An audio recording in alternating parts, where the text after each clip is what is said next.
અયોધ્યાના મંદિરમાં ભગવાન શ્રી રામની પ્રાણ પ્રતિષ્ઠાના મહોત્સવને આજે અમદાવાદ શહેરમાં લોકોએ વહેલી સવારથી મોડી રાત સુધી હર્ષોલ્લાસ સાથે મનાવ્યો હતો।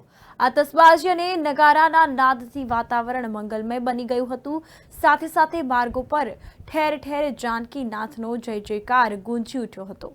રામલલાની પ્રાણ પ્રતિષ્ઠા સાથે જ અમદાવાદ કુબેરનગર ભાર્ગવ રોડ પર આવેલ પુષ્પાનગરના રહીશો દ્વારા રામલલાની પ્રાણ પ્રતિષ્ઠા મહોત્સવ ધામધૂમથી ઉજવવામાં આવ્યો।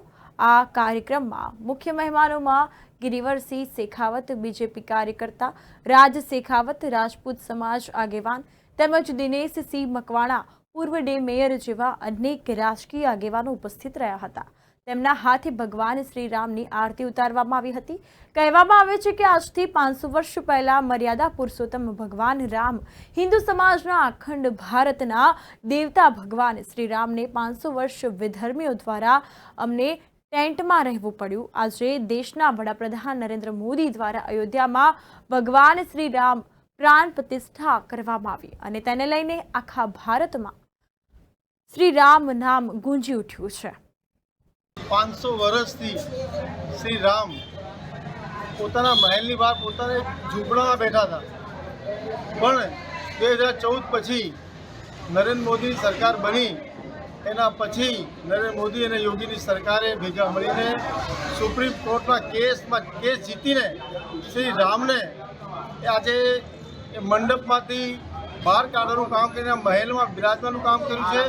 આજે દેશ અને દુનિયા માટે સૌથી મોટા પર્વનો દિવસ છે। 500 વર્ષ પછી જ્યારે શ્રીરામ પોતાના મહેલમાં બિરાજમાન થયા છે, જ્યારે આખા દેશ અને દુનિયામાં આ ઉત્સવનો માહોલ પેદા થયો છે, ત્યારે આજે કુબેરનગરમાં આ કુબેરનગરની ધર્મપ્રેમી જનતા આખા વિસ્તારમાં ઘેર ઘેર કાર્યક્રમ કરી છે। એના ઉપલક્ષમાં આજે અમે અહીંયા શ્રી રામના આજે મહેલમાં બિરાજમાન થવાના 500 વર્ષ પછી એનો અમે અહીંયા મહાઆરતીનો કાર્યક્રમ રાખ્યો છે અને આજે અમે હજારો કાર્યકર્તાઓ સાથે જમણવાર સાથે આરતી કરીશું અને શ્રી રામનું ભક્તિનું માહોલ અહીંયા ઊભો કરવામાં આવશે। કુબેરનગરમાં જનતાને શું સંદેશ આપવામાં આવ્યો છે આ વિશે? જનતાને આ કે સનાતન ધર્મ જે આઝાદી પછી વિખેરાઈ ગયો હતો ને હિન્દુ ધર્મ વિશે કોઈ વાત કરવા માટે તૈયાર નહોતો, ત્યારે આજે 2014 પછી અને આજે 2024માં જ્યારે રામ પોતાના મહેલમાં બિરાજમાન થવા જઈ રહ્યા છે, ત્યારે આજે આ સનાતન ધર્મનો ફેલાવો દેશ અને દુનિયામાં થઈ રહ્યો છે। હિન્દુ ધર્મ, આ સનાતન ધર્મ એટલે બધા ધર્મોના ઉપર જે મોટો ધર્મ હોય સનાતન ધર્મ કહેવાય છે। એટલે આજે સનાતન ધર્મનો આખા વિશ્વમાં ઝંડો લહેરાઈ રહ્યો છે। આનો શ્રેય આદરણીય નરેન્દ્રભાઈ મોદી અને આપણા યોગીજીને જાય છે। એટલે આજે સૌ અમે આખા દેશને દુનિયા સંદેશ આપવા માંગીએ છીએ કે અમે હિન્દુ લોકો પ્રેમ અને શાંતિ જીવવા માંગીએ છીએ અને ધર્મના નામે પ્રેમ જ ફેલાવવા માંગીએ છીએ। આજથી 500 વર્ષ પહેલાં મર્યાદા પુરુષોત્તમ ભગવાન રામ આ હિન્દુ સમાજના રાષ્ટ્રીય આપણા અખંડ ભારતના દેવતા તરીકે જ્યારે પ્રસ્થાપિત છે, ત્યારે 500 વર્ષથી ભગવાન રામચંદ્રજીને વિધર્મીઓ દ્વારા જે હુમલાઓ થયા અને એના દ્વારા એમને ટેન્ટમાં રહેવું પડ્યું હતું, પરંતુ આજે દેશના યશસ્વી વડાપ્રધાન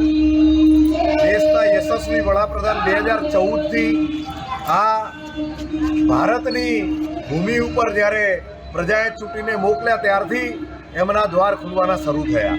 આજે તમે જોતા હશો કે સુપ્રીમ કોર્ટ દ્વારા રામચંદ્રજીના ભવ્ય મંદિરના નિર્માણ માટે જમીન ફાળવી અને હજારો રામ ભક્તોએ, હજારો હિન્દુ સમાજના લોકોએ, આપણા હિન્દુ પ્રેમી સંસ્થાઓએ ભેગા મળીને રામચંદ્ર ભગવાનજીના મંદિર માટે એમણે અથાગ પ્રયત્ન કર્યા અને આજે 22મી જાન્યુઆરીના રોજ આદરણીય પ્રધાનમંત્રી નરેન્દ્રભાઈ મોદી સાહેબના હાથે એમનું પ્રાણ પ્રતિષ્ઠા મહોત્સવ થયો।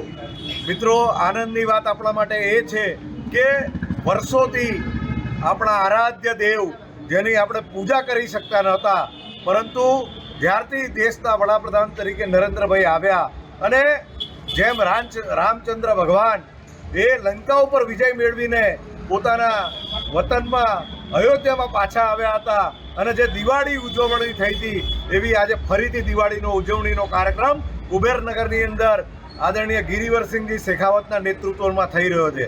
મને આનંદ છે કે કુબેરનગરની જનતા આજે દિવાળી જેવો માહોલ ઊભો કરીને અને ઘેર ઘેર ફટાકડા ફોડીને ઘેર ઘેર મીઠાઈઓ વેચીને દરેક મંદિરોની અંદર આરતી કરીને ભગવાન રામચંદ્રજીને વધાવવા માટે ઉમટી પડી છે. ત્યારે હું દેશની અને કર્ણાવતી મહાનગરની જનતાને સંદેશ આપવા માગું છું કે આ કાર્યક્રમ દ્વારા મર્યાદા પુરુષોત્તમ રામ સામાજિક સમરસતાનું ઉત્તમ ઉદાહરણ જ છે.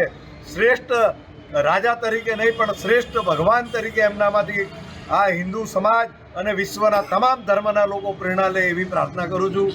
500 વર્ષની તપસ્યાનું ફળ આજે તમામ રામ રાજ્યના લોકોને મળ્યું છે. તો આજનો દિવસ તો અમારા માટે રાષ્ટ્રીય મહોત્સવનો દિવસ છે. આપ સમજો કે અયોધ્યામાં આજે ભગવાન શ્રી રામની પ્રાણ પ્રતિષ્ઠાનું આયોજન થયું અને સફળતાપૂર્વક એ સંપૂર્ણ થયું. તો આજનો જે દિવસ છે તમામ ભારતવાસીઓ માટે ગૌરવાન્વિત દિવસ એટલે અમે સૌ આજે હર્ષોલ્લાસથી આખા ભારત વર્ષમાં આ તહેવારને મનાવીએ. જનતાને શું સંદેશ આપવા માંગશો આપ? જનતાને આ સંદેશો મારે આપવો છે કે આ આપણું હિન્દુસ્તાન છે, આપણું રામ રાજ્ય અહીંયા સ્થાપિત થઈ ચૂક્યું છે. હવે આપણે સૌએ આ દેશ હિતમાં અને રાષ્ટ્ર હિતમાં પોતાની ભાગીદારી નિભાવવાનો સમય